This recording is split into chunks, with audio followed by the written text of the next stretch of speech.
contraptions, and as you can see, it's huge compared to those.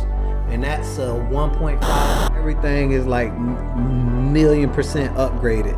I also get rid of all this extreme crush down parts. Look how bad they crush down the pipes.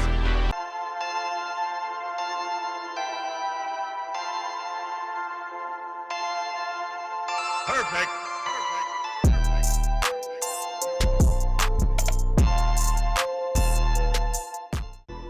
Welcome to the AutoLuz YouTube channel. And if you're new here, I'm currently working on the world's craziest BMW X6M. Sorry for the lighting, because I'm in my garage.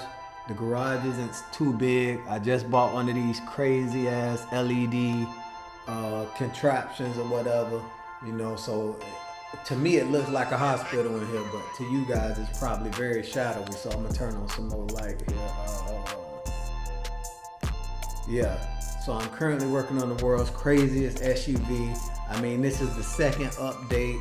For you guys who already been subscribed, I know you guys been waiting on these videos to pump out, but you know, Christmas on the way here and everything is crazy, but it's a lot to go over, so let's get right into it. Okay, first and foremost, you guys already know I'm keeping that covered up, so you're not gonna see what that is. But for the, I have the F90 coolers installed. Well, they not all the way installed, you know, they just pretty much, you know, mocked up. As you can see, I have the new silicone hose here that needed to be ran, and the new radiator fitting, 90-degree, so we can fit those F90 coolers in the correct way. And I modified a lot of stuff on this car, which I'm happy I did. You know, almost everything on this car now is 100% silicone, which is a million times better than rubber for heat insulation, heat resistance, burst protection, and everything else. So, you know, everything is gonna be silicone. And one of the problems I ran into when installing this stuff on the car were the F90 coolers, since they're so much longer, you know, this way, as the stock coolers are kind of like longer width-wise, is the fuel tank vent system. Flashback. I moved the T from here to here so it's easier, and it plugs in here. I didn't run it down to the throttle body yet. Goes behind the intercoolers, down behind the intercoolers, and that one goes to this one. And that one I ran already, and my radiator already has a spot to tuck it, and it fits right under the throttle body and the intercooler on this side. I just have these zip tied off to the side for right now. End of flashback. You know, that had like the hard nylon line, and it was so hard to try to bend into shape, so I got rid of it all. It's still like just ran, it's not, you know, really like to where it's gonna be. But this is the stuff I used here. It's called extreme vacuum line, and as you can see, it's crazy. Let me try to zoom. A few moments later. There we go. Now you can see it. As you can see, it's plenty of layers on there, and this thing is almost impossible to collapse. You know, like I'm squeezing very, very hard, and you see it's not trying to collapse. So, I mean, this should be good. Also, the new radiator hose, this is the cutout of the radiator hose, 1.5 inch. So, you know, I did a lot of stuff in the silicone. Even these lines here, where's one? Let me pop one out. These lines here, what will connect to the fuel tank. This is the fuel tank for the chiller. The chiller tank, what you guys know, will be over here. And I did these out of silicone as well. And as you can see, let me plug it in here. Push it in and pull it. You see it? Wait, hold on. Push it in and pull it. You see it fits perfectly in there. So, and that's what vents the the line off of the turbos, these vent lines right here. Not for the turbos, for the intercoolers. That's what vents them to make sure there's no air in the system. You know, and it runs it back to the fill tank, what I'm gonna be using. So that's silicone as well. I replaced all the vacuum lines with high pressure silicone vacuum line for the turbos and wastegate. So everything is like million% upgraded. I also, if you notice down there, and especially down here, how everything is blank, I finally totally got rid of the factory transmission coolant system, which is this transmission fluid to engine coolant cooler, which the transmission fluid flows through here, and once this thermostat opens, it allows engine coolant to cool down the transmission fluid, and after it comes out of there, it goes into here, which is a regular air to transmission fluid cooler.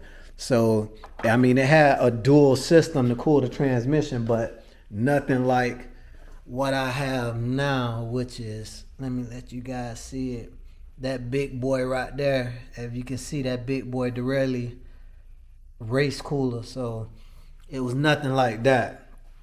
So yeah. And another thing I wanted to go over with you guys about is, I got so much stuff that I'm not putting back on this car. Like these are I'm gonna pull both of these out. Both of these are the factory intercooler pumps. They're Pureberg CWA 50s, and on the N63s is only one, and it circulates the system. On the S63 engines, the M cars, they have two that circulates the water through the intercoolers.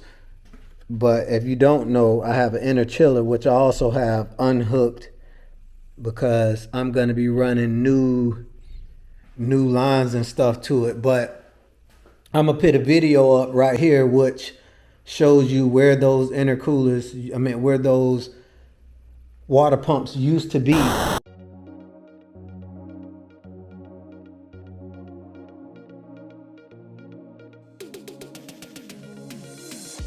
Of them used to sit right on the other side of this frame rail, and the other one sat right inside the fender well on the other side. But this is what I'm going to replace those with.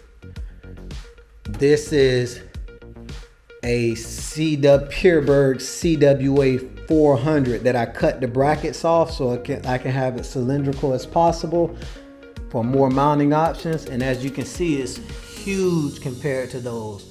And that's a 1.5 inch inlet versus this, I think, barely half inch or around half inch inlet and outlet on the CWAs. And I'm still using two pumps. This is the newest one. This is the CWA 100-3. This pump is so new. You only can find this pump on like hybrid Porsches and Audis 2022 or newer. That's how new this pump is. So I'm gonna be running, and it's actually bigger than the 50s as well. I'm gonna move this down and put one of these 50s next to this 100 so you can see the size difference. It's actually bigger as well. Not by much, but it's definitely bigger. But it flows a hell of a lot more. The flow rate is a lot higher than the 50 on this CWA 100. So I'm going to be running the intercooler system in a split system. If you're wondering what a split system is, you know, these two water pumps here, this 400 and this 100 are going to be set up like this. Check this out.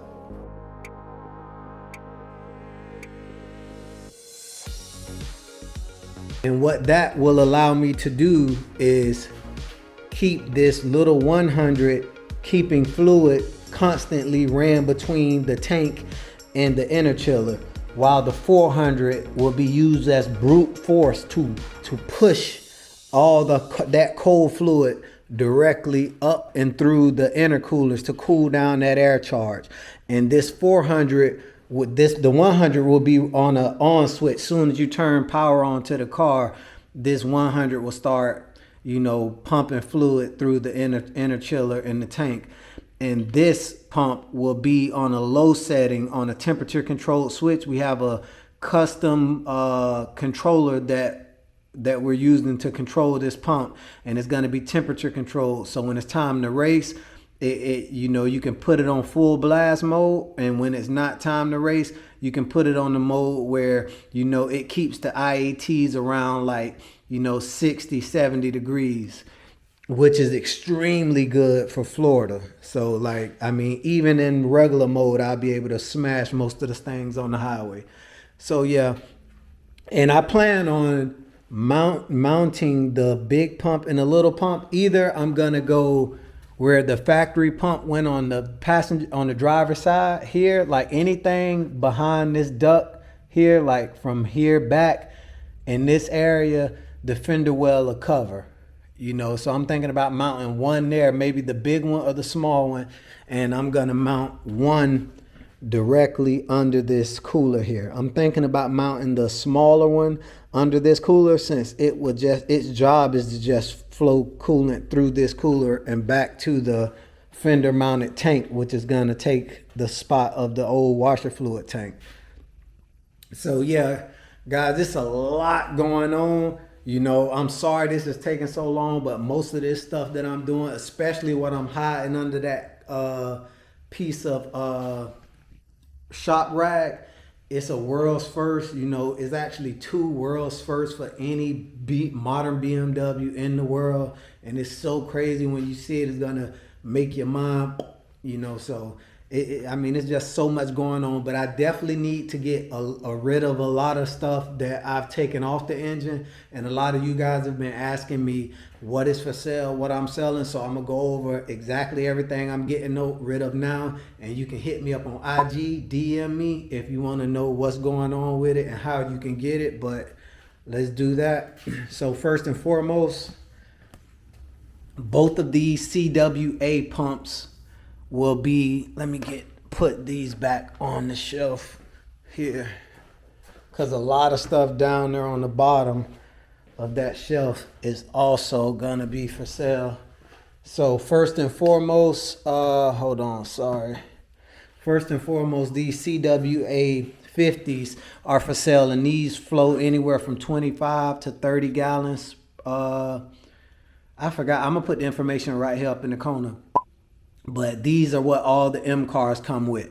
You know, if you have a broken pump or one of your pumps don't work, these pumps have very low miles on them, about 55,000 miles. You know, or if you have an N63 engine, yours only come with one of these pumps, and maybe not even this pump, maybe a lower version of this pump. You know, you can run a dual pump setup like the S63 TU to get better cooling on your intercoolers. These will help keep your turbocharge a lot cooler, since the N63 engines only come with one intercooler pump. You know, you can have 2. So those are definitely getting ready to go. You know, hit me up on IG for those. Let me see here. I have, if you watch my oil catch can install kit, this is a very, very good kit. You know, it's drop in pretty much install on the X5, X6, X5M, X6M. You know, I'm selling this whole kit because I went with just vent to air in general. You know, so, and because I'm doing a bunch of head work, which is going to stop most of that stuff from happening once the engine comes out. So yeah, those catch cans are going. Both catch cans, one for each side of the engine. The M6 intercoolers, those are stock BMW M5 M6 intercoolers, and they're built to work on any X5, X6, X5M, X6M with the charge pipes. I'm not sure for any other N63 engine, but it's built for the N63 manifold. You know, the N63 manifold. And I don't know if the charge pipes will fit, but the brackets on the back, let me pull one of those out. The brackets on the back here will definitely fit the intake manifold. Oh man, there's still a little bit of coolant in there. I just flipped it over and you see coolant went to spilling out. I thought I drained it all.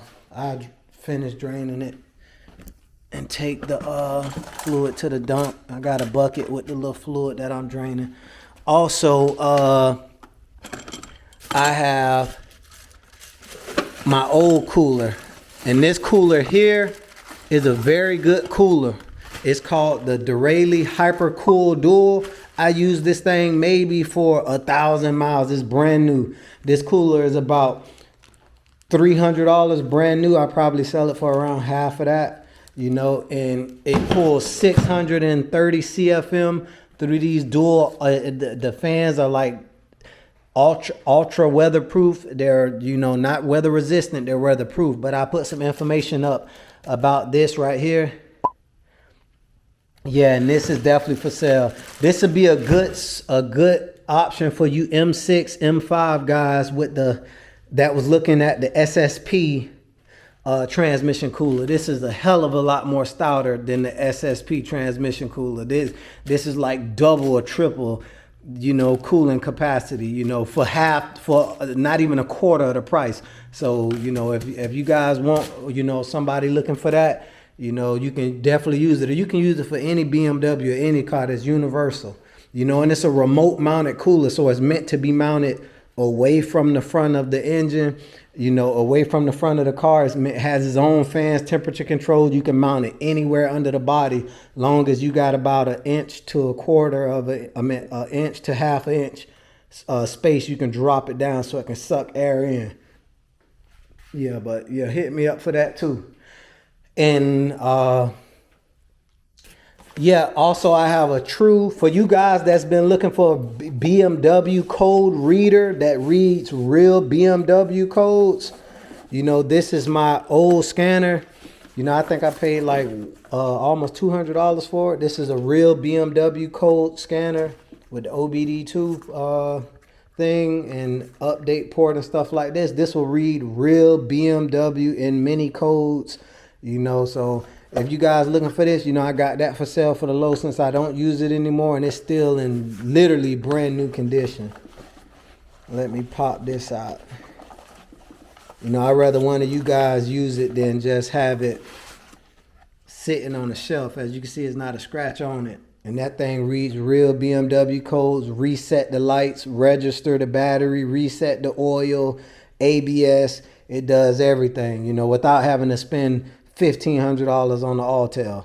So yeah, hit me up for that too. That's going for the low. Yeah, but gang, oh man, I'm just stepping all in that coolant. Yeah, but man, look at here. This car, it's almost ready, and it's crazy because I had to do so much stuff like taking these coolers out, transmission coolers. You just can't pull those out because then, you know, nipples on the bottom of the radiator will be open and stuff like that, and ports will be open. I had to do so much custom stuff. Like I'm gonna show you one of the custom lines I had to run. This line right here, this return line that's coming down right here, and you see it's flipping around and going into the engine. This line wasn't like this at all. This line was a split line that went down to that cooler here,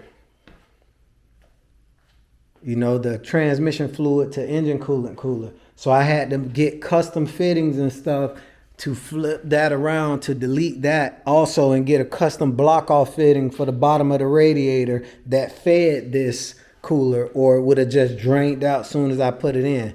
But everything good. Y'all already know this, the Autolust house, and I got so many fittings, BMW fittings. These are all OEM, all OE fittings that came on the car. So it was so easy for me to find the right fitting and stuff like that. And like I have hose, cleanup clamps, all original OEM. So it's good to have this type of stuff when you building a custom car like I'm doing. So the only thing left to do now is to finish this, what I got hiding from you guys, until it's time to, like, you know, man, those turbos are gorgeous. Shout out to Pure Turbos, man, but these are getting extremely modified. These are going to be like a Pure Stage 3 turbo when I'm done with doing all the exhaust and compressor house modifications. But yeah, big shout out to Pure Turbos. You know, I'm still talking with a couple of exhaust guys about doing the custom down pipes on this car. I'm thinking about doing, well, I know I want to do 3.5-inch down pipes, 3.5-inch exhaust turn downs right before the rear end, because this exhaust will not fit back there with the new cooler. That new cooler is like, that'll take up most of that and it'll interfere with this exhaust. So the exhaust will be dumping about right there, turn downs, you know, real race car stuff. And these will be getting cut out right here at the brackets and hung back up with the block off plate on the back, so it looks like full exhaust even though it's not. And good thing about that, that'll keep my carbon tips clean, you know, so it'll be extremely loud, high flowing, and I get rid of all this extreme crushed down parts. Look how bad they crushed down the pipes on this car, you know, to make it fit back there. And that's bad for flow. You know, any type of horsepower, high horsepower, that is super bad for extreme high horsepower. You know, you don't want any type of back pressure after that turbo.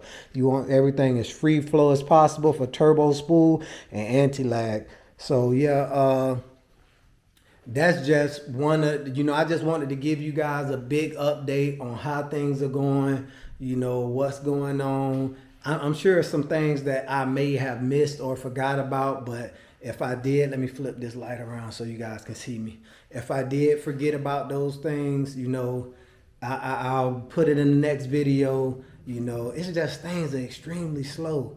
Things are extremely slow. Like this tank, the guy who's building this tank, you know, big shout out to him. You know, he just doesn't do fabrication. He has a regular job that he works, and it's a very demanding job. So I appreciate him for stepping in and doing this for me between work, Christmas, family, and all of that stuff. And then for you guys who don't know about the carbon dry shaft, you know, big shout out to Melissa and her husband over at Gulf Coast. I got my stock dry shaft there and the big carbon dry shaft here. You know, I don't want to take it out, but I'll throw a little clip up so you can see what it looks like. Okay, this is the factory dry shaft here. And this is my new dry shaft. As you can see, it's a hell of a lot different.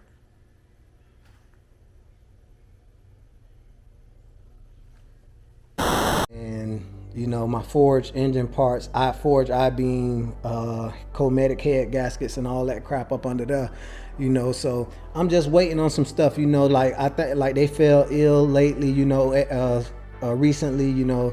So I think her or her husband is sick. So I'm trying to, you know, wait for that to blow over, you know, praying for the Gulf Coast family, you know, for a speedy recovery, so I can get this dry shaft recut and get it in so I can start getting my exhaust done. But I'm not sure if I'm bringing Sasha to Beamer Invasion or not. I might bring her to a Beamer Invasion and then I might not bring her. It all depends. But either way, I'm coming to Beamer Invasion 2024.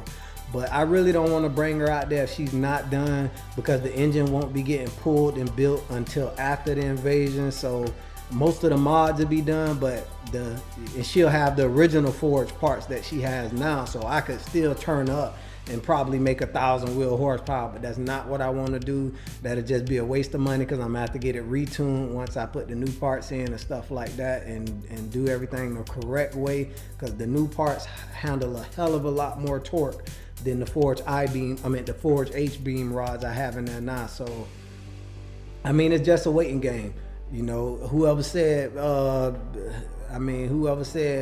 progress was a fast process, you know, they damn sure lying, because it don't work like that.